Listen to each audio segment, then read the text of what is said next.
Namo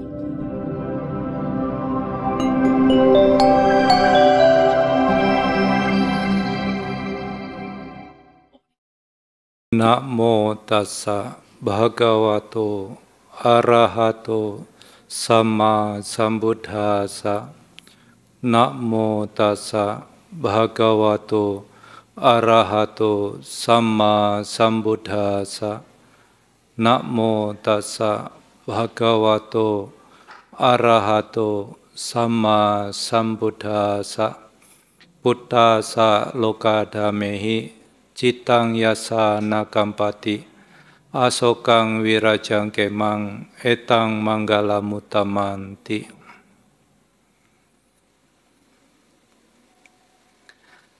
Ya, sebelumnya saya ingin mengucapkan terima kasih atas undangan yang telah diberikan.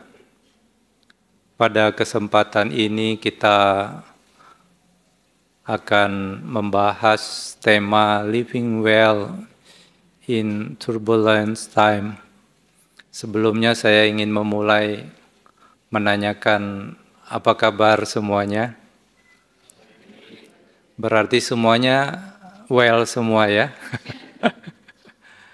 Ya, ini tentu satu hal yang sangat penting di dalam hidup kita, bagaimana kita bisa menjalani kehidupan ini dengan baik.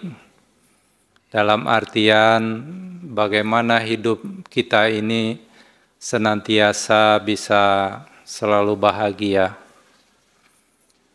Kesempatan ini saya ingin coba menjelaskan bagaimana caranya supaya hidup kita bisa senantiasa bahagia. Karena kebahagiaan ini tentu kerinduan semua makhluk, bukan hanya manusia. Tetapi kenyataan di dalam kehidupan kita, kehidupan ini terus berputar. Dengan kata lain, suka dan duka terus silih berganti. Senang, tidak menyenangkan juga akan dihadapi. Kabar baiknya, permasalahan tidak pernah berakhir. Kenapa permasalahan tidak pernah berakhir kok jadi kabar baik, Bante? Aneh toh ya, kok permasalahan ini tidak pernah berakhir di dalam kehidupan kita, kok jadi kabar baik? Saudara bisa bayangkan, kalau kehidupan seseorang di dalam kehidupannya tidak pernah menghadapi yang namanya permasalahan, apa yang terjadi kira-kira? Mentalnya tentu akan sangat lemah. Betul tidak? Kalau kita hidup tidak pernah mengalami permasalahan, maka orang itu mentalnya akan sangat lemah. Bayangkan kalau dari kecil, ketika ada PR, orang tuanya begitu sayang, takut anaknya menderita, orang tuanya yang mengerjakan PR. Anaknya tentu senang, ya toh? Nanti ada masalah, orang tuanya bantu, wah anaknya senang. Tapi sampai sejauh mana orang tua bisa selalu membantu? Sekarang saudara-saudara sudah dewasa, kita semua sudah tumbuh menjadi orang yang dewasa. Tentu sebagai orang dewasa harus bertanggung jawab dengan kehidupannya sendiri. Kalau dulu kita tidak pernah menghadapi yang namanya permasalahan, saya pikir mungkin saudara-saudara tidak tahan ini tinggal di Singapura. Dulu saya ingat punya teman cerita, waduh, stressful, penuh tekanan kerja di sini. 1 tahun hanya dia mampu bertahan di Singapura, kemudian pulang lagi ke Indonesia. Indonesia kerja santai, bisa makan, bisa ngopi. Kalau di sini siapa yang kasih? Ya. Tetapi tentulah saudara bisa bertahan karena saudara mempunyai kekuatan-kekuatan mental. Nah, bagaimana kita mengatasi permasalahan-permasalahan yang muncul di dalam kehidupan kita? Ini satu poin penting yang harus kita kuasai. Ilmu ini harus kita miliki. Kalau kita membaca berita, ya, sedari kecil anak-anak sekarang sudah mulai stres. Ya, saya melihat ada anak SD di Cina, ya, tinggal di apartemen tinggi, keluar dari jendela mau loncat. Kenapa? Stres. Sekolah dari pagi bisa sampai petang. Ya. Kalau anaknya saja sudah stres, gimana bapaknya ya? Ya. Tetapi stres ini satu hal yang baik sesungguhnya kalau kita bisa manage, kita bisa kelola. Sama seperti sampah. Sampah ini satu hal yang bagus kalau bisa kita kelola. Dari sampah kita bisa menghasilkan pupuk yang menyuburkan tanaman. Jadi bagaimana kita mengatasi permasalahan-permasalahan dalam kehidupan? Ada 3 cara mudah ya, yang ingin saya sampaikan pada kesempatan sore ini. Tapi sebelumnya saya ingin bertanya, apakah saudara pernah mengalami stres? Pernah mengalami permasalahan? Kalau tidak, saya ceramah kepada orang yang salah ini. Ya. Cara yang paling mudah ketika kita menghadapi turbulensi kehidupan, permasalahan yang datang silih berganti, bagaimana cara yang paling mudah? Talk to someone. Bicara dengan seseorang. Dengan kata lain, kalau pakai bahasa Pali biar sedikit keren sedikit, milikilah kalena mita, teman sejati. Karena ketika kita punya masalah, kita tidak bisa bercerita dengan orang lain, bahaya sekali. Seperti orang masuk ke dalam pusaran air, dia akan terus berputar, berputar, berputar. Itulah pikiran yang akan terus melipat gandakan permasalahan yang muncul. Pernah mengalami ini? Kalau sudah tidak suka dengan sesuatu, mikir terus, dia itu begini, begini. Ya. Terus berpikir, tidak bisa stop. Bahkan kadang sampai tidak bisa tidur. Pernah mengalami tidak bisa tidur? Mikirkan apa? Mikirkan yang tidak ada. Kalau yang sudah ada, ngapain dipikirkan ya? Betul tidak? Kalau sudah ada, ngapain dipikirkan? Ada nggak ya air minum? Ngapain mikirin air minum? Sudah ada. Biasanya orang memikirkan apa yang tidak ada, apa yang belum terjadi. Kalau tidak bisa di-manage pikirannya, dia terus melipat gandakan. Ya. Atau memikirkan apa yang sudah tidak lagi ada. Kalau tadi yang belum ada, ini yang sudah tidak lagi ada. Yaitu memikirkan tentang masa lalu. Mungkin dulu pernah mengalami pengalaman-pengalaman yang tidak sesuai dengan keinginan, membuat kecewa, tidak sesuai dengan harapan. Sudah berusaha sungguh-sungguh, bekerja dengan giat, ternyata tidak mendapatkan promosi, tidak sesuai dengan harapan, kecewa, sakit hati, dan lain sebagainya, memikirkan apa yang sudah tidak ada. Ini juga bisa membuat kita masuk ke dalam pusaran turbulensi dari pikiran yang tidak bisa berhenti. Ini bahaya. Kalau terus begini, solusi yang paling mudah, talk to someone. Bicara kepada siapa yang bisa dipercaya. Tentu sahabat sejati. Ya. Kalau tidak ketemu dengan sahabat sejati, bicara kepada siapa? Bicara kepada Rupang Buddha. Itu juga bisa jadi solusi. Artinya apa? Ya, kalau Rupang Buddha tidak bisa menjawab tentunya. Kalau dia menjawab, saudara pasti lari. Ya. Tiba-tiba Buddha, saya ini punya masalah gini, tenang aja nak. Tiba-tiba begitu saudara lari pasti. Ini hantu. Bicara kepada orang yang bijaksana, kalena mita. Ini cara yang mudah. Kenapa? Kalau kita tidak bicara dengan orang lain, kita cenderung pikiran kita itu hanya memikirkan masalah. Kita tidak memikirkan solusi.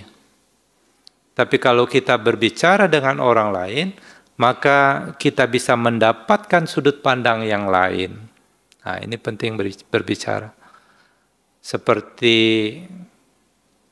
di tempat ini ada komunitas umat-umat Buddha yang ada di Singapura, membentuk satu komunitas, ya. Milikilah Kalinamita. Nah, ini solusi yang paling mudah. Curhat, bahasa kerennya. Tetapi di beberapa daerah, di beberapa negara saya pernah mendapatkan orang tidak bisa curhat. Misalnya di Jepang, orang-orang di sana sulit untuk curhat kepada yang lain. Kenapa? Karena dia berpikir kalau saya punya masalah, saya cerita kepada orang lain, sepertinya saya kasih masalah buat orang lain. Mereka juga ada masalah, akhirnya dipendam sendiri. Kalau masalah dipendam sendiri, pikirannya terus berputar di masalah, tidak berputar di mencari solusi, tapi fokus kepada masalah, terus berkembang biak pikirannya tidak berhenti. Akhirnya kalau sudah mentok, apa yang terpikir? Cari tali, cari gedung tinggi, ya. Untuk apa? Untuk mengakhiri kehidupan. Ini bahaya. Makanya talk to someone. If you feel depressed, stress, talk to someone. Itu cara paling mudah. Ya, supaya jangan terus masuk dalam turbulensi kehidupan yang terus silih berganti ini. Itu cara yang paling mudah. Cara yang kedua, ya, bagaimana cara yang kedua? Cara yang kedua, berbuatlah yang bajik. Melakukanlah perbuatan-perbuatan yang baik. Ya, lagi stres, beli roti. Ketemu orang tukang sapu, tukang bersih-bersih, kasih satu-satu. Ya. Kalau bisa seperti itu, kita melakukan satu bentuk kebajikan walaupun kecil, itu akan bermanfaat. Kebajikan ini satu hal yang sangat penting di dalam kehidupan.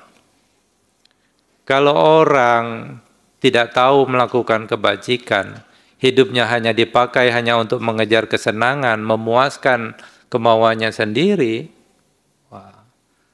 Sang Buddha katakan orang seperti ini seperti orang miskin. Ya. Jadi kalau lagi depres, beli roti, beli permen, bagi, jalan, berbuat baik. Apapun perbuatan baik yang bisa dilakukan, lakukanlah. Supaya apa? Supaya hidup kita bermakna.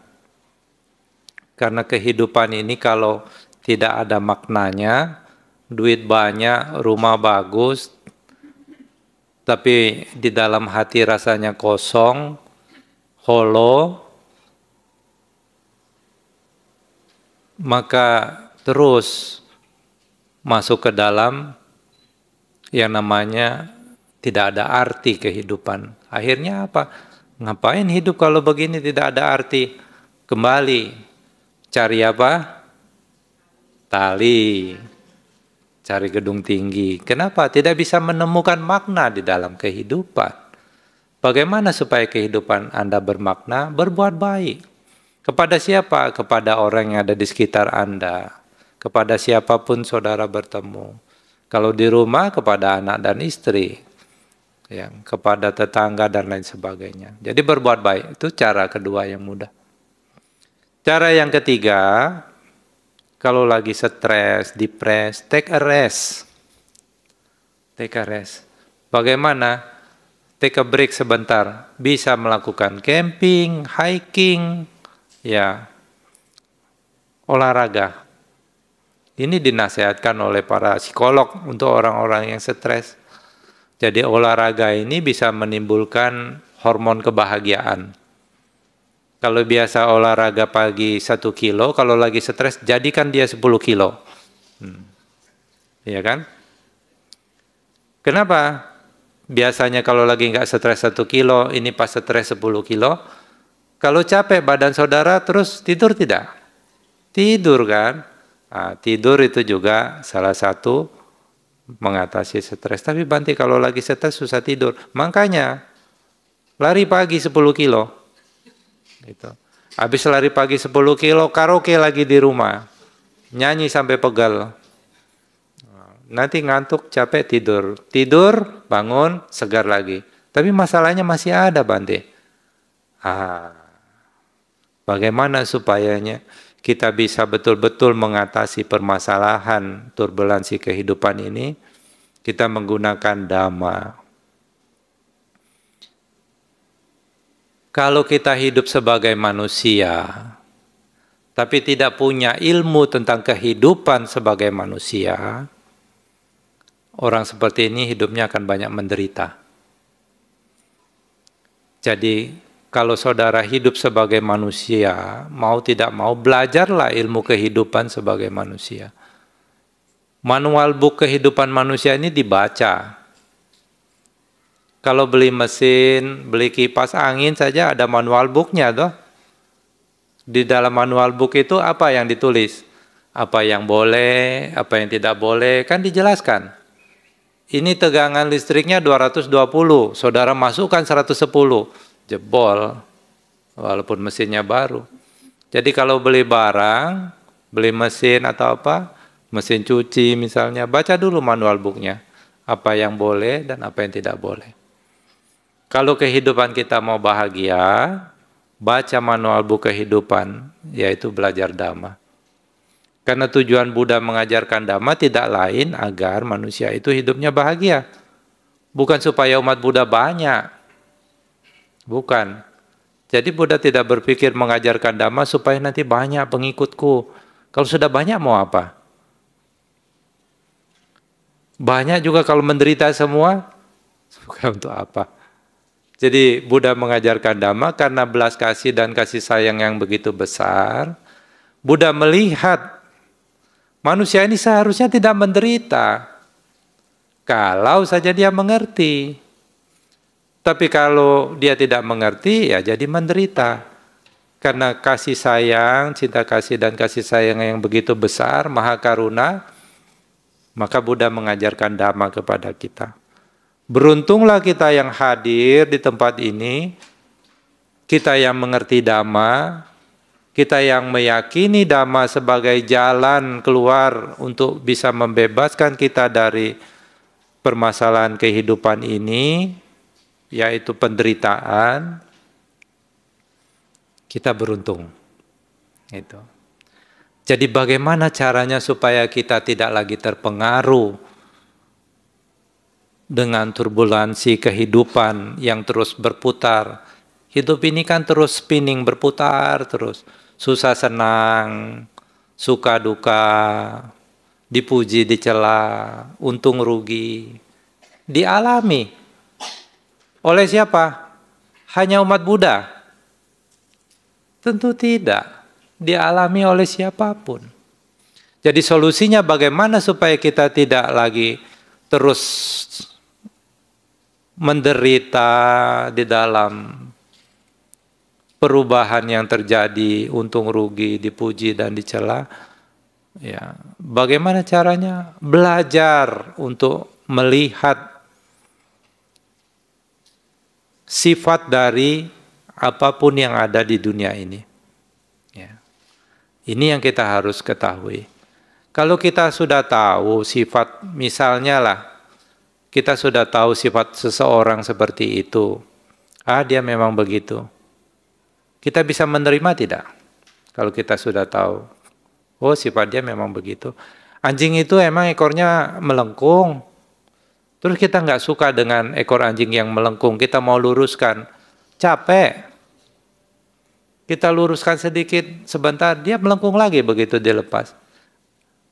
Jadi kalau kita memahami sifat dari segala sesuatu, maka mental kita akan mulai berubah. Menjadi apa? Menjadi bisa menerima. Ya kan? Jadi terhadap sesuatu yang terus berubah, Tidak ada hal lain yang bisa dilakukan selain menerima. Jadi kita harus menyesuaikan dengan hukum tersebut. Bukan hukumnya yang dirubah. Ya nggak bisa, memang seperti itu hukumnya. Di dalam dunia ini untung rugi, dipuji, dicela, ya, suka duka. Dualisme itu selalu ada. Betul tidak? Jadi kalau saudara ingin merubah hukum ini, capek. Bukannya mengatasi penderitaan, tetapi membuat penderitaan baru. Jadi berusahalah melihat perubahan di dalam kehidupan. Hidup itu sendiri adalah perubahan. Ciri hidup adalah berubah. Tempat yang kita duduki sekarang setiap saat juga berubah. Bumi ini 1 detik berputar berapa kilo? Kan terus berputar. Kalau tidak berputar, tidak ada siang dan malam. Ya. Jasmani yang kita anggap ini sebagai milik, sebagai diri, setiap saat juga berubah. Kalau tidak berubah, tidak mungkin misalnya ibu-ibu di dapur pas ngiris bawang atau sayur teriris tangannya. Bisa rapat lagi nggak? Bisa sembuh lagi nggak kalau nggak ada perubahan? Setiap saat sel-sel dalam tubuh kita ini berkembang, lenyap, berkembang, lenyap. Jadi melihat perubahan, ini satu ilmu yang harus kita kuasai di dalam kehidupan kita, supaya kita tidak terus masuk dalam turbulensi kehidupan yang terus silih berganti. Bagaimana cara melihat perubahan, Bante? Gampang, mudah. Duduk diam aja, nggak usah ngapa-ngapain. Duduk diam, ngamati napas. Ketika napas masuk, sadar ada napas masuk. Napas keluar, sadar ada napas keluar. Nafas itu juga wujud dari perubahan, betul tidak? Kalau nafas itu sendiri adalah perubahan, bagaimana dengan yang di luar?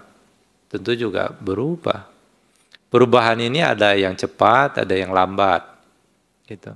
Nah, ketika kita bisa melihat hukum perubahan, semuanya berubah, ya toh? Ini teman saya baik sekali, tapi sekarang kenapa ya dia tidak baik? Ya semuanya berubah. Ketika kita bisa menerima perubahan sebagaimana apa adanya, cara kita memandang kehidupan sudah mulai berubah. Umumnya orang yang depres, stres, karena mengharapkan sesuatu yang tidak sesuai dengan keinginannya, ya toh? Kalau dia menginginkan sesuatu terus sesuai, stres nggak dia? Itu yang namanya bahagia. Ya. Pengen minum, dapat minum. Pengen makan, dapat makan. Pengen beli mobil, dapat mobil. Mobilnya tabrakan. Stres. Baru beli tabrakan, coba. Gimana nggak stres? Udah gitu kreditnya belum lunas. Tidak mungkin tabrakan itu keinginan. Jadi apa yang sesuai dengan keinginan tidak stres. Tapi kalau tidak sesuai, stres. Tapi masalahnya di dalam kehidupan ini, kalau kita belajar ilmu kehidupan, apakah keinginan kita semuanya terpenuhi? Tidak, atau kenyataannya. Jadi wajar nggak kalau suatu saat keinginan kita tidak sesuai dengan kenyataan? Wajar tidak? Hello? Wajar toh? Ketika seseorang bisa melihat sesuatu sebagai wajar, stres nggak dia? Gampang kan ilmunya? Satu saya sudah kasih tahu. Ya. Jadi kalau tidak mau masuk terus dalam turbulensi kehidupan yang terus silih berganti, supaya kita always living well, everything happen is okay. Belajar melihat perubahan sebagaimana apa adanya. Ketika orang bisa melihat perubahan sebagaimana apa adanya, ini wajar. Bukan kurang ajar, tapi wajar. Kalau ini sebagai satu hal wajar, bisa diterima sebagai satu hal yang wajar, stres nggak? Enggak. Gampang kan? Nah, itu yang pertama. Konsekuensi orang yang bisa melihat perubahan ini bisa terjadi pada apapun, siapapun, konsekuensi mentalnya apa buat orang tersebut. Ini akan menentukan poin yang kedua. Agar orang bisa selalu hidup bahagia apapun yang terjadi. Tadi di depan saya sudah sekilas menjelaskan.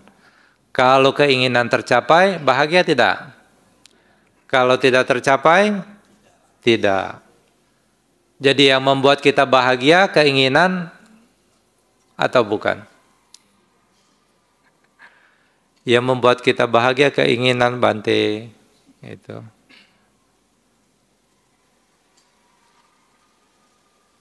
Tapi kenyataan, tidak semua keinginan bisa kita penuhi.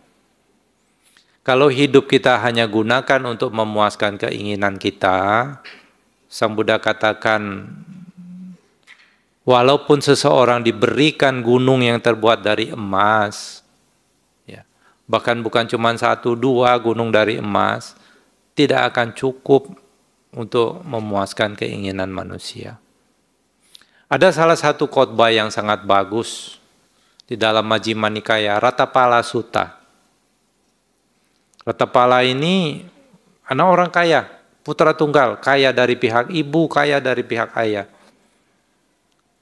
Mamanya tidak kasih, papanya tidak kasih waktu dia mau jadi biku. Tapi dia maksa, kalau papa mama tidak kasih, biar aja saya mati di sini, saya tidak akan makan, tidak minum. Dia diam aja, ngeletak di lantai. Temannya suruh bujuk dia, janganlah jadi biku. Kasih tahu dia papa mama kaya, duit banyak. Dia tidak mau ngomong, tidak apa. Akhirnya temannya bilang sama orang tuanya, mamanya, kasihlah bu. Kalau Ratapala tidak dikasih, dia bakal mati di situ loh. Tapi kalau kamu kasih, kalau dia jadi biku, kemudian dia tidak betah, kemana dia mau pulang? Pasti ke rumah kan? Oh iya juga ya. Akhirnya dikasih izin. Kasih izin, ikut Buddha, ditasbihkan jadi biku, setelah sekian lama mencapai tingkat kesucian arahat. Terus Ratapala minta izin kepada Buddha untuk pulang kampung. Pas pulang kampung, Pindapata di depan rumahnya sendiri, papanya sedang dicukur sama pelayannya. Pas lihat Ratapala sedang Pindapata di depan, papanya langsung marah. Gara-gara kamu itulah orang botak, anak saya pergi, padahal itu anaknya sendiri. Marah papanya, gara-gara kamu itulah anak saya pergi. Pergi kamu. Terus Ratapala pergi, pas pembantunya yang dari kecil membesarkan Ratapala ingin buang bubur yang sudah basi, Ratapala bilang, buburnya mau dibuang ya, kalau itu tuang saja ke mangkuk saya. Pembantunya tahu ini suara Ratapala, akhirnya pembantunya lari ke dalam, bu, Ratapala sudah pulang. Itu. Kemudian Ratapala duduk di bawah pohon, makan bubur yang sudah basi tersebut. Orang tuanya datang menghampiri.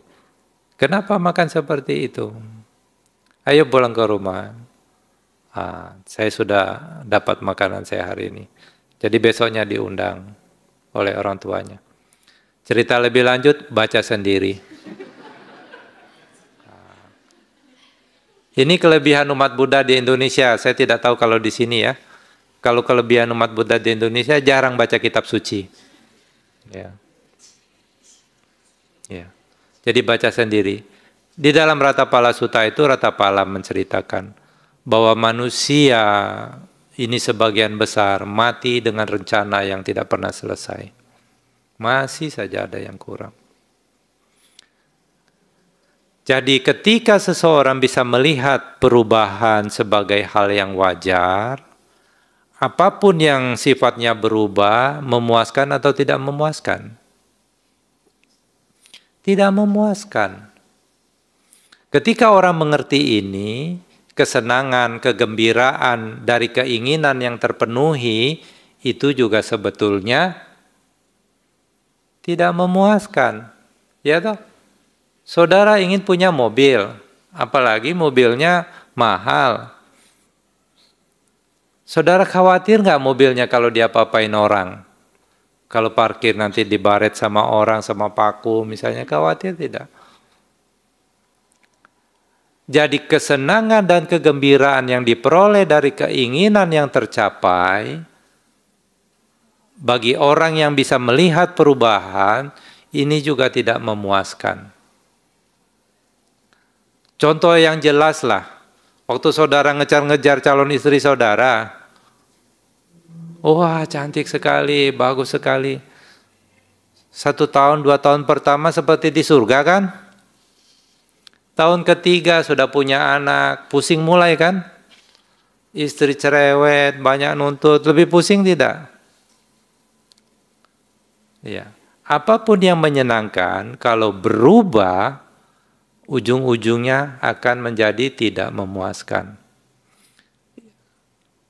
Dengan kata lain, itu juga belum bisa bebas dari penderitaan. Kita sebagai umat Buddha, jangan mencari solusi dari kesusahan kita, stres kita, depresi kita dengan mengejar kesenangan. Kenapa? Bosan di sini, lari ke sana. Bosan di sana, makan di sini. Nah, kalau sudah timbangannya naik, lebih stres lagi. Gitu. Jadi mengejar kesenangan bukan solusi untuk mengatasi penderitaan. Kenapa? Karena kesenangan itu juga belum bisa bebas dari penderitaan. Jadi bukan itu solusinya. Seandainya kalau kita bisa berandai-andai, kehidupan ini sangat ideal, apapun keinginan kita bisa terpenuhi, mau apa dapat, ya, seperti di surga. Karena waktu kecil, ya, saya dapat cerita, surga itu tempat sangat menyenangkan. Kenapa? Mau apel ting, muncul apel misalnya. Bayangkan kalau Anda hidup demikian, apapun keinginan Anda bisa terpenuhi, ingin apa saja terkabul, tercapai, membosankan tidak? Membosankan. Dulu belum punya mobil, kepingin sekali punya mobil. Setiap hari dinaikin mobilnya, kesenangannya masih sama tidak? Waktu baru beli, kotor sedikit dilap. 4 bulan kemudian, ya, mau lihatnya aja udah malas, bosan. Ya toh, apapun yang menyenangkan itu juga belum bisa bebas dari duka. Jadi kalau mau bahagia, jangan mengejar yang menyenangkan. Karena nafsu keinginan ini tidak pernah terpuaskan. Nafsu keinginan ini sering dibahasakan sebagai tanha. Tanha ini ada 3. Keinginan, kesenangan-kesenangan indria. Kalau lidah ingin makan yang enak, gitu. Kalau mata ingin lihat yang bagus-bagus. Kalau hidung yang wangi-wangi. Sentuhan yang halus, yang lembut. Ya, keinginan-keinginan indria. Pernah tidak? Ya. Sebagian besar kan ini sudah hidup cukup lama ya. Puluhan tahun sudah sebagian.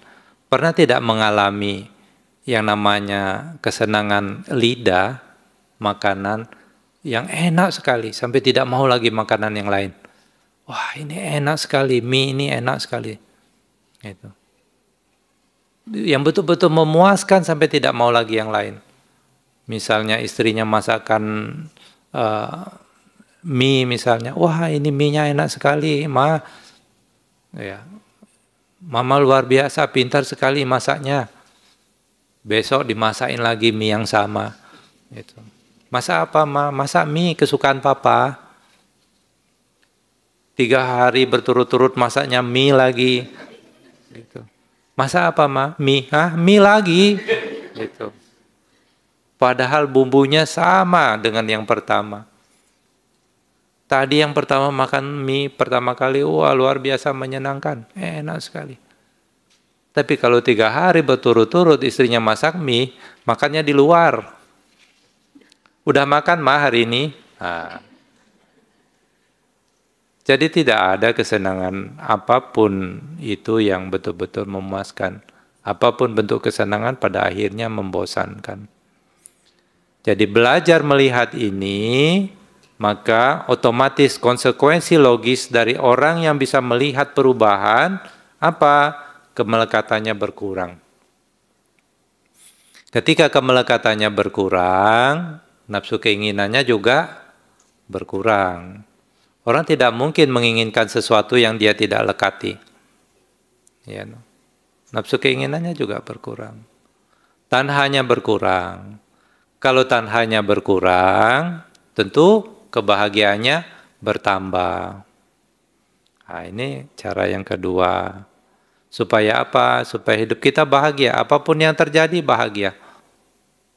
Tapi kalau orang melekat kepada kesenangan-kesenangan, ya, hidupnya banyak menderita. Contoh, saya kalau tidak tidur di kasur empuk, saya susah tidurnya. Misalnya, saya tidur harus kasurnya empuk. Itu baru kasur empuk. Apalagi kalau dia bilang merek. Saya nggak bisa tidur kalau bukan King Coil misalnya. Wah, tambah repot lagi hidupnya. Iya toh? Tambah banyak keinginan, hidup tambah repot atau tambah tidak repot? Tambah repot. Ya.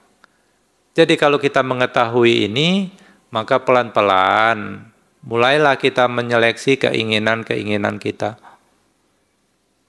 Kita harus pikirkan betul-betul. Ini keinginan atau kebutuhan? Itu. Kalau kita bisa membedakan antara need sama want, hidupnya jadi simpel atau tidak? Jadi simpel. Makan, need atau want? Nah, makan ayam goreng. Kalau rasa keinginan atau kebutuhan? Rasa. Keinginan, ya toh? Jadi makan itu nggak harus enak. Tujuan makan apa? Sehat kan? Jadi tujuan makan sehat. Rasa nggak penting. Jadi ibu-ibu kalau masak garamnya kurangin. Jangan banyak kasih gula. Kenapa? Tanya dokter kalau nggak percaya. Makan garam banyak, gula banyak, tidak sehat. Ya bapak-bapak besok jangan cerewet kalau makan. Ya, dikasih apa makan apalah. Ya, karena apa? Karena makan hanya sekedar kebutuhan. Tapi kalau makan jadi keinginan repot. Ya, begitu juga dengan hal-hal yang lain. Pakaian, kebutuhan atau keinginan harus kita seleksi. Jadi lebih simpel. Jadi kalau mau bahagia, jangan terlalu keinginannya dibanyakin. Ya, buat lebih simpel. Buat lebih simpel mengenai kebutuhan. Ya. Nah, penting sekali kita berusaha dari waktu ke waktu untuk melihat perubahan ini di dalam kehidupan kita. Penting sekali. Mulai dari hal yang paling dalam, perasaan. Perasaan kan terus berubah. Bentuk-bentuk pikiran kan juga terus berubah. Nafas terus berubah. Ya kan? Kesadaran kita juga berubah-berubah. Dengan kata lain, batin dan jasmani kita ini terus berubah setiap waktu. Jadi permasalahan dalam kehidupan sebetulnya ada di mana? Ada di batin dan jasmani kita, atau bukan ada di luar kan? Bukan karena orang ngatain kita, bukan karena orang tidak suka dengan kita. Ya toh permasalahan yang membuat kita stres, depresi dan lain sebagainya sesungguhnya kan bukan karena apa yang ada di luar, tetapi karena apa yang ada di dalam diri kita sendiri. Apa yang ada di dalam? Bagaimana cara kita bereaksi terhadap apa yang di luar, itulah yang membuat seseorang bahagia atau menderita. Itu ada di dalam dirinya sendiri. Kalau kita mengerti hukum perubahan, kita tidak melekat, ya, hidup kita jauh lebih bahagia. Percaya tidak? Percaya tidak? Jangan percaya. Ya. Harus coba buktikan. Saudara-saudara ada kemelekatan tidak? Ada tidak? Nah, coba kurangilah sedikit. Lebih bahagia atau tidak? Kalau saudara berusaha mengurangi, ternyata lebih bahagia, baru saudara boleh bilang percaya. Ya. Mungkin berlaku untuk saya, belum tentu buat saudara, makanya praktekkan. Ya. Kurangi kemelekatan, kurangi keinginan-keinginan. Ya. Yang dikejar hanya kebutuhan, sekolah, tempat tinggal, ya. Pendidikan tentu satu hal yang penting. Ya. Nah, ini penting, ya. Kalau kita memahami ini, hidup kita lebih simpel, lebih mudah. Hidup sebetulnya oke-oke aja, tidak ada masalah. Ya. Kenapa? Perubahan wajar, untung rugi, dipuji, dicela, siapapun tidak bisa lepas dari perubahan ini, dualisme ini terjadi. Sang Buddha katakan, ataloka dhamma, 8 kondisi dunia yang membuat dunia ini berputar, terjadi. Gitu. Lantas nanti apa saya nggak perlu ada keinginan, punya cita-cita, punya planning, apa tidak perlu, apa tidak usah punya planning. Kalau tidak punya planning dalam hidup itu namanya bodoh. Planning tetap perlu. Rencana perlu. Bikin rencana yang matang. Tetapi jangan khawatir rencananya tercapai atau tidak tercapai. Ketika kita berencana, kita harus sadar. Saat ini saya sedang membuat rencana. Artinya apa? Dia berada pada kondisi present moment. Tapi kalau hidupnya di masa depan, khawatir terus biasanya. Tapi kalau dalam present moment, saat ini saya sedang merencanakan 10 tahun lagi saya mau apa. Harus sadar betul, masalah tercapai atau tidak tercapai rencana tersebut, itu tergantung pada present moment. Apa yang saudara lakukan pada present moment, itu menentukan rencana saudara tercapai atau tidak tercapai. Jadi tidak usah lagi khawatir dengan masa depan. Nggak perlu. Ya. Apalagi dengan masa lalu. Atitang nanwagamea anagatang pacupanang. Masa lalu sudah tidak ada, masa depan belum datang. Yang ada masa sekarang. Masa sekarang inilah yang paling penting. Gitu. Hiduplah di masa sekarang, tentu saudara sering mendengar. Bagaimana supaya bisa selalu hidup di masa sekarang? Kembangkanlah kesadaran. Setiap saat usahakan untuk selalu sadar. Saya sedang berbicara, saudara bisa mendengar tidak? Nah, berarti saudara punya kesadaran mendengar. Kalau sedang makan, kalau saudara mengarahkan perhatian pada proses makan, saudara akan sadar, saudara sedang makan. Kadang-kadang orang tidak sadar, tahu-tahu sudah habis satu piring. Pikirannya kemana-mana. Gitu. Apalagi makannya sambil ngobrol. Ya. Begitu kegigit cabai baru sadar pedas. Gitu. Jadi usahakan untuk selalu sadar, supaya apa? Menjaga kesadaran pada present moment, supaya kita bisa melihat sifat dari segala sesuatu, yaitu berubah. Perubahan ini terjadi kapan? Sekarang, bukan tadi. Kenapa penting kita menjaga kesadaran pada present moment? Supaya kita selalu mengerti kondisi batin kita. Kapan orang menderita? Pernah nggak mengamati ketika sedang menderita? Kapan orang menderita? Sekarang menderita, bukan tadi. Kapan orang senang? Sekarang, bukan tadi. Gitu. Jadi kalau saudara tahu sedang menderita, bagaimana supaya bisa bebas dari penderitaan? Ya mengembangkan kesadaran. Gitu. Jadi penting sekali. Jadi melihat sifat dari segala sesuatu yang terus berubah, berusaha untuk memahami ini. Yang kedua, berusaha untuk mengurangi kemelekatan. Bisa membedakan keinginan dengan kebutuhan. Supaya apa? Tidak terus berputar, jadi budak dari pikiran-pikirannya sendiri. Dan yang ketiga, supaya kita bisa menerima perubahan dalam kehidupan ini, kita harus menggunakan pengertian-pengertian, misalkan hukum karma.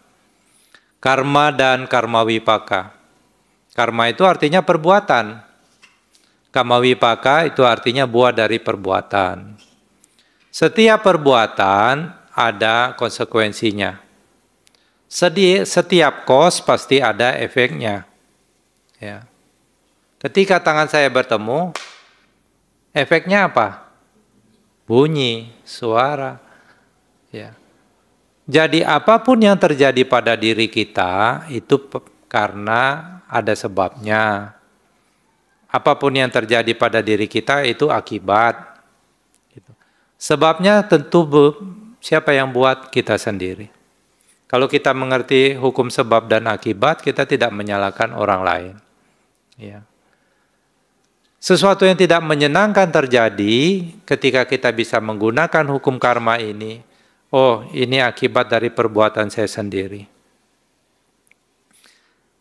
Kalau dia bisa menerima ini sebagai akibat dari perbuatannya sendiri, dia sudah mengatasi satu masalah baru, tidak menyalahkan orang lain. Ya. Kalau kita dapat masalah, kemudian kita bisa menerima masalah tersebut sebagaimana adanya, separuh masalah sudah selesai.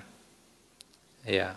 Tapi kalau sudah dapat masalah, tidak bisa menerima masalah itu, peribahasanya sudah jatuh, tertimpa tangga, masuk got lagi. Nah. Sudah rugi, kesel, ya. Tetangga sebelah marah lagi. Gitu. Jadi menggunakan pengertian hukum karma. Supaya apa? Supaya kita tidak membuat sebab-sebab penderitaan yang baru. Nah, ini penting sekali untuk kita bisa hidup dengan bahagia di kehidupan ini. Hidup ini ya memang beginilah. Kalau mau cari yang lebih daripada ini tidak bisa. Untung rugi, dipuji, dicela, suka duka, dialami siapa saja. Ya. Bante, kehidupan saya banyak masalah, anak-anak begini, istri begini, suami begini. Kalau tidak mau begitu jangan menikah jadi biku. Saya jadi biku tidak pernah pusing mikirin istri. Istri tidak ada, apalagi anak. Ya toh? Mau. Sangga Theravada membuka lowongan seluas-luasnya. Jubah banyak, setiap tahun orang berdana jubah, tidak ada yang pakai. Ya. Jadi kalau sudah mengambil keputusan untuk menikah, ya setiap perbuatan ada akibatnya. Jadi apapun akibatnya, pasti ada yang buat, diri sendirilah yang buat. Kalau kita bisa menerima apapun sebagaimana adanya, kita bisa hidup lebih bahagia tidak? Lebih bahagia. Ya. Pusing, pelajaran di sekolah begini begitu, banyak tugas, pusing, jangan sekolah. Jadi tukang sampah nanti. Ya. Pusing begini begitu, pusing. Hidup itu sendiri adalah penderitaan kalau kita melihat Dhamma dengan lebih dalam. Dilahirkan itu juga sudah duka. Makanya kalau saudara baca Dhammacakkappavattana Sutta, ya, jatipi duka, kelahiran adalah duka. Kenapa kelahiran duka? Kalau sudah dilahirkan, tidak bisa lepas dari usia tua, sakit, kematian. Kalau sudah dilahirkan, tidak bisa terhindar dari berpisah dengan yang dicintai. Kalau orang normal biasanya sayang sama mama papanya. Ada yang tidak normal di sini? Ya toh? Kalau orang normal biasanya sayang sama mama papanya. Kecuali yang tidak normal. Tapi saya pikir normal semua. Jadi kalau berpisah dengan yang dicintai itu terjadi karena dilahirkan. Kelahiran sendiri sudah duka. Terus badan ini harus dikasih makan. Kalau capek diistirahatkan, panas didinginkan, dingin dihangatkan. Ngurus badan saja sudah susah. Ya toh? Paham tidak ngurus badan sudah susah? Tadi pagi mandi tidak? Nanti malam jangan mandi lagi ya. Kenapa malam kita harus mandi lagi? Badannya kotor lagi. Tadi pagi sudah makan. Nanti malam jangan makan lagi ya. Dia lapar lagi. Ngurus badan saja sudah susah. Jadi kita harus mengerti betul. Jangan lagi menambah beban-beban yang tidak perlu. Khawatir tentang masa depan. Ini gimana ya ini nanti Israel sama Palestina. Udahlah itu urusan orang, nggak usah saudara pikirkan. Ya. Aduh, ini gimana gitu. Jadi masa depan belum ada, tidak usah dipikul sekarang bebannya. Masa lalu juga sudah tidak ada, jangan dipikul lagi sekarang. Capek sekali. Ngurus badan saja sudah susah, percaya tidak? Muncul saja kerutan sedikit di ujung rambut, di ujung pipi, panik tidak nih ibu-ibu? Yang peduli dengan kecantikan pasti dia panik. Ya toh, ngurus jasmani saja sudah susah. Jadi, ya, jangan membawa beban-beban yang tidak perlu. Kalau saudara membawa beban-beban yang tidak perlu, ya terus masuk dalam turbulensi kehidupan berputar terus. Bagaimana bisa bahagia hidupnya kalau begitu? Ya toh? Beban yang tidak perlu apa? Perasaan. Perasaan terus berubah. Jangan menggantungkan kebahagiaan saudara pada perasaan. Perasaan satu jentikan jari bisa berubah. Ada cerita ini, orang lagi pacaran, ya. Ini anak-anak muda ini, ya. Senang dengan seorang wanita, terus menyatakan cintanya dan diterima. Wah, senang sekali. Itu. Kemudian makan bareng. Habis makan nonton, bahagia tuh. Terus cowoknya ketika jalan berpapasan dengan wanita, cowoknya lihat ini. Ceweknya gimana perasaannya kira-kira nih yang wanita ini? Dasar jelalatan, matamu, gitu. Tadinya seneng, gandengan tangan, langsung gandengannya dilepas. Ya toh? Perasaan bisa berubah seketika. Padahal cowoknya berpikir, ini sepertinya teman sekolah saya loh. Ya toh, nggak pikir macam-macam. Ya, jadi jangan membawa beban-beban yang tidak perlu. Kesel, jengkel sama orang, itu beban-beban yang tidak perlu. Khawatir, beban-beban yang tidak perlu. Kita sebagai umat Buddha harus betul-betul memahami, ini beban-beban yang tidak perlu. Ya, tidak perlu dibawa, bisa diletakkan. Kalau kita mengerti, bagaimana kesel sama orang supaya bisa diletakkan? Ya dia memang begitulah orangnya, sudahlah biarin aja lah. Gitu. Ya, tidak ada orang yang sempurna. Saya juga nggak sempurna, bisa berbuat salah. Nah, itu cara-caranya bisa kita gunakan. Ya. Supaya apa? Hidup kita bahagia. Jangan meletakkan kebahagiaan kepada sesuatu yang terus berubah. Bahaya. Kalau saudara melakukan itu, seperti orang bergantung pada akar yang lapuk. Tinggal tunggu waktunya saja akan jatuh kembali. Ya. Apa yang terus berubah? Perasaan terus berubah. Bentuk pikiran terus berubah. Supaya kita tidak terus masuk dalam turbulensi kehidupan, berpeganglah kepada Dhamma. Kalau saudara hanyut, terbawa arus, apalagi kalau tidak bisa berenang, saudara akan menggapai apapun yang bisa dipegang, kan? Betul tidak? Ketika saudara sudah menggapai sesuatu, saudara bisa pegang, saudara akan lepaskan, tidak? Tentu saudara akan pegang. Kalau saudara lepaskan, saudara akan terus terhanyut, masuk dalam putaran arus kehidupan, suka duka, dipuji, dicela, untung rugi, ya. Terus menderita. Tapi kalau kita berpegang kepada Dhamma, kita menyadari bahwa perubahan ini satu hal yang wajar, ya, tidak ada yang kekal, maka kita akan punya pegangan, kita tidak terus terbawa dalam arus-arus pikiran, perasaan, dan lain sebagainya.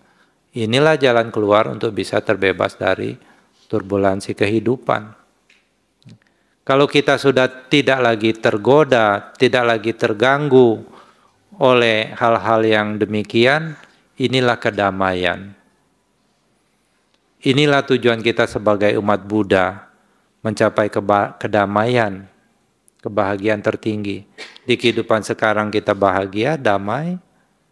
Di kehidupan yang akan datang juga kita bahagia, damai. Supaya apa? Supaya tidak terus kita berputar.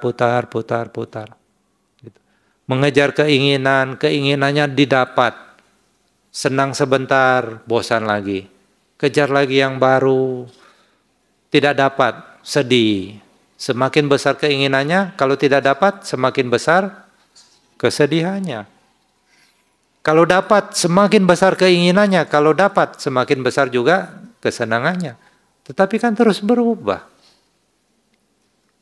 Terus berputar. Tidak ada habisnya. Sementara waktu terus berjalan. 2023 sudah mau habis. 2023 sudah mau habis, umur kita tambah panjang atau pendek? Tambah panjang. Kalau ulang tahun kan panjang umurnya lagunya. Itu. Nah, ini kita harus mengerti. Ya. Kalau kita mengerti ini, hidup kita ringan. Hidup kita baik, bahagia. Jangan membawa beban-beban yang tidak perlu. Cukup bawa jasmani ini saja kemana-mana. Ya. Dibawa kemana-mana ini saja sudah merepotkan. Jangan bawa kesel, khawatir, marah, desire, dan lain sebagainya. Itu tidak perlu. Fokus saja. Hari ini bekerja apa? Apa yang bisa dikerjakan sekarang, kerjakan dengan baik. Gimana besok? Besok itu tidak ada. Besok itu tidak ada sebetulnya. Hanya imajinasi. Esok itu tidak ada. Apa buktinya besok itu tidak ada? Tahu besok ya? Besok itu tidak ada. Contoh. Ini salah satu bukti besok itu tidak ada. Hanya imajinasi saja. Ada orang makan di restoran, ditulis besar-besar, besok makan gratis. Nah, senang tidak dia? Besok makan gratis. Hari ini dia makan bayar. Besok dia datang lagi ke restoran itu. Gratis tidak?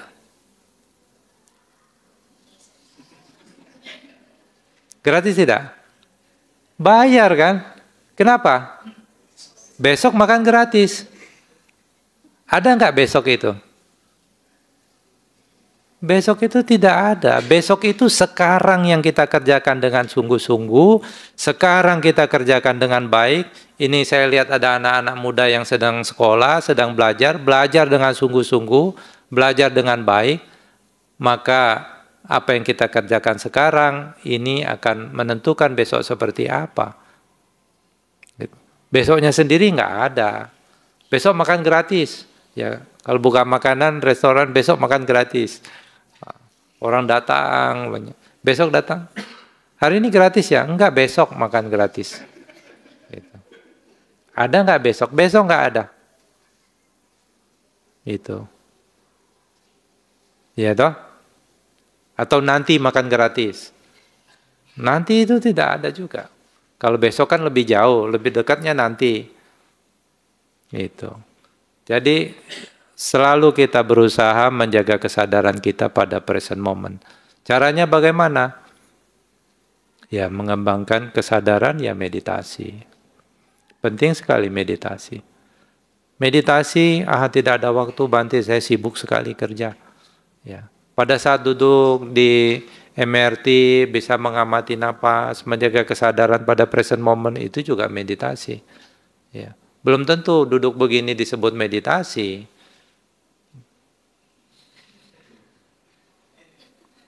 Bisa saja dia duduk bersila tapi tidak meditasi kalau dia tidur. Ya toh?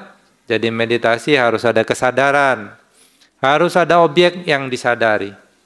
Sadar sedang menyadari objek. Nah, itu meditasi. Bisa duduk di MRT, bisa duduk sedang melakukan apa, berusaha untuk selalu sadar. Ya, supaya apa? Hidup kita selalu bahagia. Jadi kalau mau bahagia, bebas dari turbulensi kehidupan yang terus dualisme ini, ya, berusahalah untuk selalu melihat perubahan dalam segala aspek. Bahwa semuanya berubah, tidak ada yang tidak berubah. Ketika orang bisa melihat perubahan sebagai kewajaran, dia tidak menderita. Konsekuensi seseorang yang bisa melihat perubahan adalah pasti dan itu terjadi, maka kemelekatannya berkurang. Kemelekatannya berkurang, kebahagiaannya bertambah. Kemudian selebihnya bisa menerima apa yang terjadi sebagai akibat dari perbuatannya sendiri. Mengerti hukum karma, sebab dan akibat. Kalau tidak mau menderita, jangan buat sebab-sebab penderitaan yang baru. Inilah yang ingin saya sampaikan. Ya, selebihnya saya membuka kesempatan untuk kita berdiskusi. Ya, terima kasih. Terima kasih Bante. Untuk teman-teman yang ada di Dhamma Hall, ada yang mau bertanya mungkin? Saya bantu serahkan mic-nya. Sambil menunggu mungkin teman-teman yang online yang nonton di YouTube juga kalau ada yang mau bertanya silakan diketik pertanyaannya di kolom chat. Nanti akan kita sampaikan ke Bante.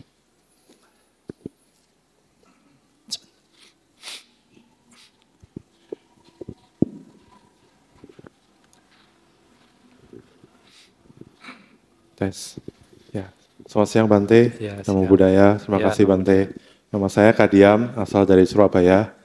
Ya, saya mau bertanya, bagaimana kalau misalnya kita sudah berusaha belajar Dhamma, berusaha mempraktekkan, akan tetapi orang-orang yang kita cintai seperti orang tua, istri, mereka masih ada melekat.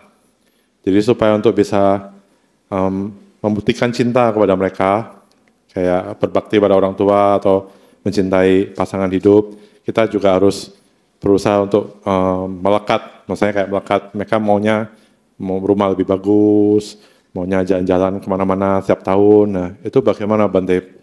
Sedangkan saya sendiri merasa bahwa kita hari ini sudah cukup gitu, maksudnya dapatnya cukup. Coba mereka-merekanya mau lebih banyak lagi. Ya, jadi saya juga pusing Bante. Ya, ya terima kasih Bante. Istrinya ada ikut nggak? Oh, istrinya lagi rawat anak di rumah. Oh, ya. Mudah-mudahan istrinya nonton ya. Oh, mungkin. Terima kasih Bante. Ya, terima kasih pertanyaannya.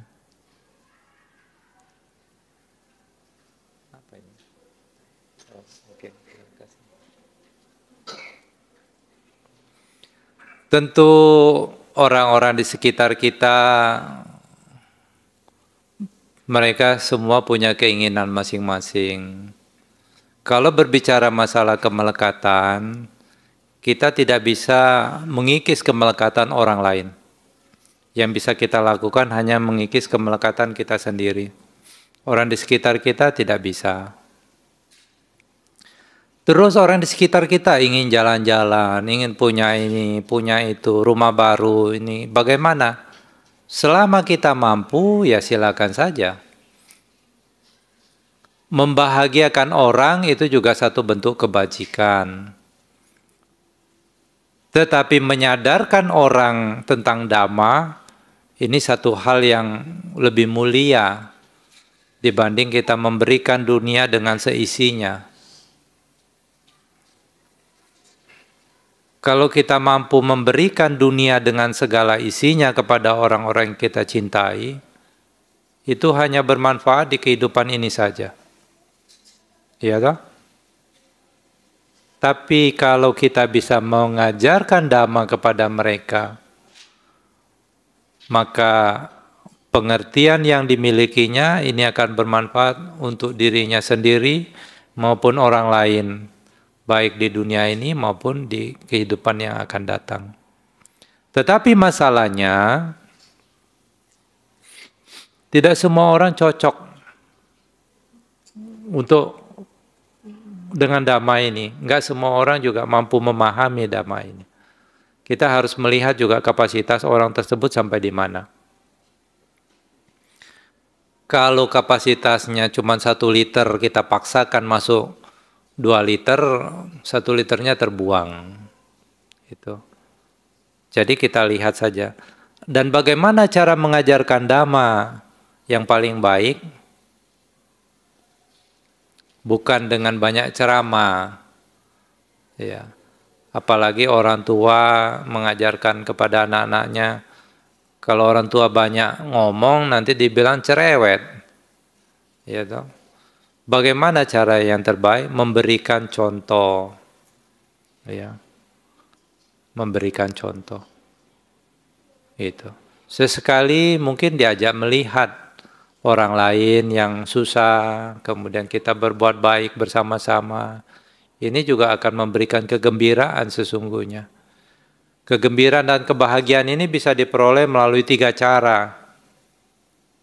Yang paling mudah, orang bisa gembira, bisa bahagia hidupnya dengan memuaskan kesenangan-kesenangan indria tadi, keinginan. Ya toh? Mau apa dapat, kalau dapat gembira kan? Itu, makan enak, ya, mau apa kepingin beli dapat, gembira.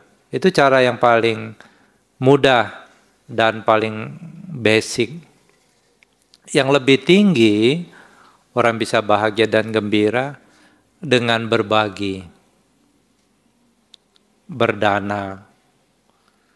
Kalau yang pertama tadi misalnya gembira karena pengen makan enak, dapat makan enak. Habis lewat tenggorokan katanya kan enaknya hilang, katanya begitu. Kalau ingat lagi makanan yang enak, kira-kira muncul keinginan untuk menikmati lagi tidak? Pasti mau lagi kan? Wah, pengen makan lagi. Itu bahaya dari kesenangan-kesenangan indria. Tapi kalau kebahagiaan yang kedua dengan berdana, berbagi, misalnya kita kasih tukang sapu makanan, kemudian dia dengan senang dia menerima, kita bahagia tidak? Bahagia toh? Kalau kita ingat perbuatan baik kita itu, misalnya 1 bulan kemudian atau 2 bulan kemudian kita ingat kembali perbuatan baik tersebut, muncul lagi kegembiraan tidak? Muncul lagi kegembiraan. Tapi yang pertama tadi bahagia karena makan enak, yang muncul apa? Kehausan toh. Tapi yang kedua berbagi, yaitu kegembiraan karena kita merasa hidup kita bermakna. Nah, itu cara kedua, berbagi. Cara yang ketiga, kita bisa bahagia ketika pikiran kita tenang, tidak distrak kemana-mana, pikiran kita bisa terkonsentrasi.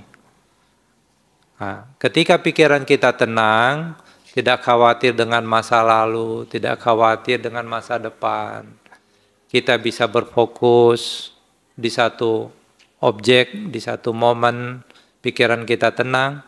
Nah, ini juga akan memunculkan kebahagiaan, kegembiraan, yaitu dengan ketenangan batin. Dan kebahagiaan yang paling tinggi yang bisa dimiliki sebagai umat Buddha, yaitu bahagia dari kebebasan dari semua kemelekatan. Kalau kita tidak melekat kepada apapun, maka kita tidak ada lagi yang namanya penderitaan. Ini kebahagiaan yang paling tinggi. Nibbanang paramang sukho. Nibbana kebahagiaan yang paling tinggi. Padam dari keserakahan, padam dari kebencian, padam dari kegelapan batin. Ya. Jadi bagaimana Bante? Sementara istri saya sukanya jalan-jalan, belanja, ya bagaimana? Ya kalau nggak punya uang ya pusing juga ya kalau dia mau beli Hermes begitu. Pusing juga.